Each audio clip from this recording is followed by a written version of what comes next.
Shalom. I'd like to give all praises to Yahweh, Bahashim Yahushai, and double honors to the apostles and elders of GMS that taught us this word through the Spirit.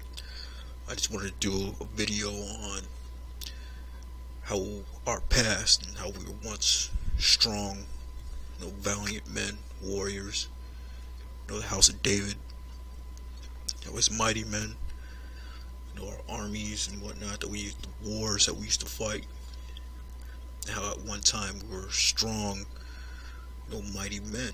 You just don't see that anymore. The Most High took our stature. We took our masculinity. Most of these men, vast majority of our men, are raised by women. No father in the house. They feel that masculinity comes to a gun or whatever.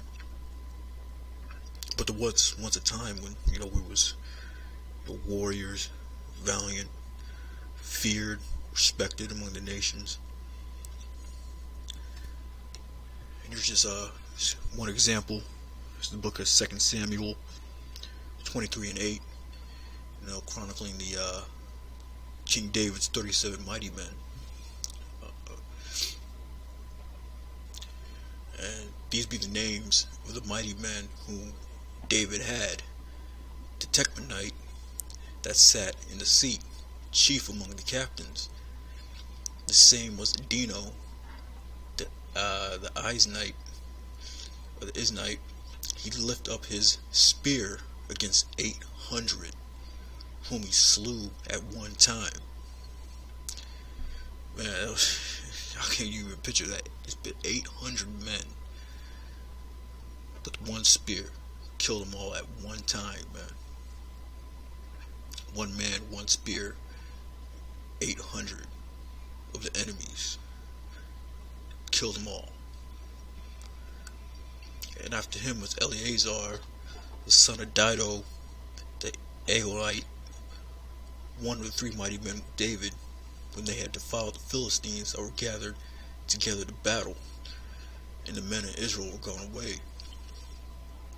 He arose and smote the Philistines until his hand was weary, and his hand clave unto the sword. And the Lord wrought a great victory, and the people returned after him only to spoil. Yeah, man, it was crazy, man. These wars. You read about the judges, battles that Joshua went through, the book of Judges.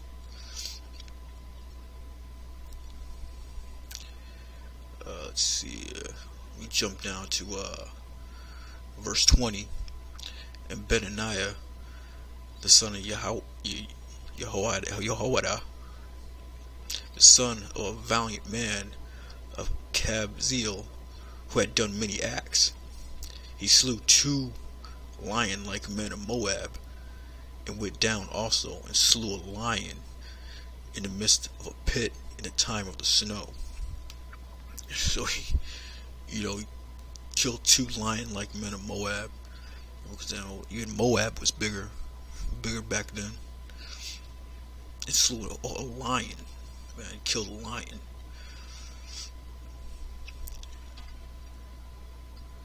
Man, that's crazy, man. I love reading about stuff like that, man. Next verse is 1 Maccabees 12 and 19 in the Apocrypha. And this is the copy of the letters which Onias sent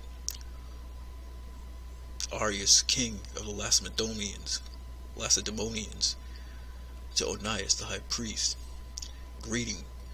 It is found in writing that the Lacedaemonians are, and Jews are, brethren, and they are of the stock of Abraham. Yeah, the Lacedaemonians, man. I mean, who are those today?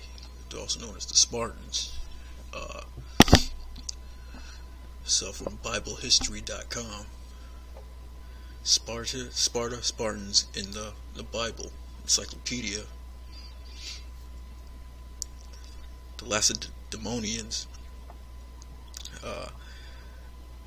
The passage in 1 Maccabees relate to the correspondence initiated by Jonathan the priest during the Maccabean revolt, and continue after his death to his brother Simon, between the Jews and the Lacedaemonians or Spartans, with a view to a friendly alliance. The proposals, curiously based on a claim of kindredship, were favorably received by the Lacedaemonians. See the letters of 1 Maccabees 12, 5, verse 19, 14, and 16. The claim to blood relationship is of course absurd, but there is no good reason to doubt the genuineness of the transaction described. Yeah, we all know about that famous movie, The 300. That's an actual battle that took place between, the Greeks, the Spartans, and the Persians. And this little article right here is from History.com.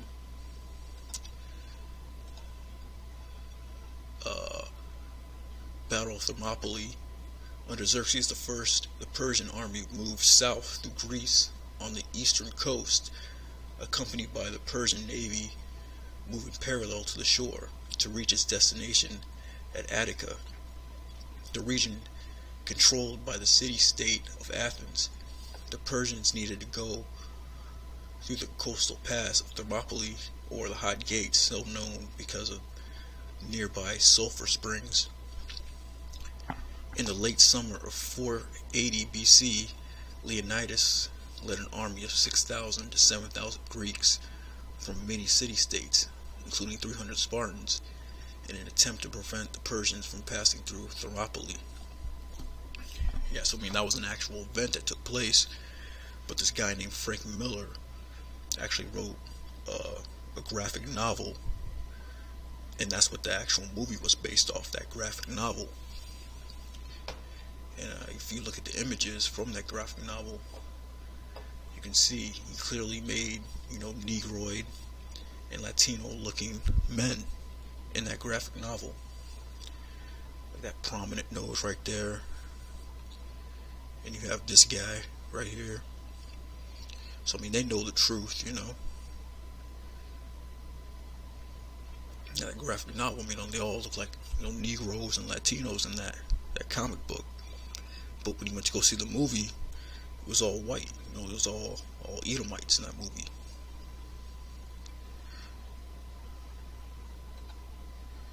And this is a statue of King Leonidas. You can clearly see, he's Negro, got the big lips, big nose, It's an actual statue of Leonidas.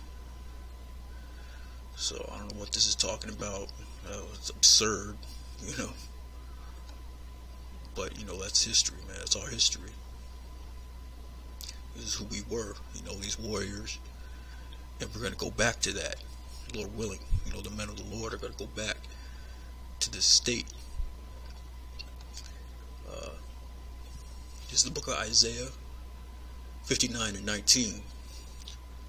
So shall they fear the name of the Lord, Yahweh Bahasham Yahushai, from the west, and his glory from the rising of the sun. And when the enemy shall come in like a flood, the Spirit of the Lord shall lift up a standard against him. Lift up a standard against him. So what's that flood? That martial law, when they enact that red list, because there's a thing called a red list and blue list. The ones on the red list are slated for termination, extermination. The Hebrew Israelites are on that list. You got white supremacists that are on that list. Religious people, all these different factions and groups that the government deems are, a threat to the New World Order or won't conform to the New World Order, really. Those guys are on that list. The Project Megiddo, they're going to be slated for, termination. Put to death on sight. So when the enemy shall come in like a flood, the Spirit of the Lord shall lift up a standard against them. What's that standard? That spiritual power. Yeah, that ability to control the elements. Arise and thresh. This is a Micah 4:13. Arise and thresh, O daughter of Zion, for I'll make thy horn iron, I'll make thy hooves brass, and thou shalt beat in pieces many people, and I will consecrate their gain unto the Lord, and their substance unto the Lord of the whole earth. Yeah, man, become them those real Iron Men, man. Their horn represents your power. So your powers will be like iron, your hooves like brass. And you're gonna beat in pieces many people. Basically just take over the earth, man, and get our kingdom back. So yeah, so we look forward to going back to that mighty man state, and going back into that true warrior state. Lord willing. There's King Leonidas right there, man. So what's absurd? It ain't too absurd. People know about. People know the truth.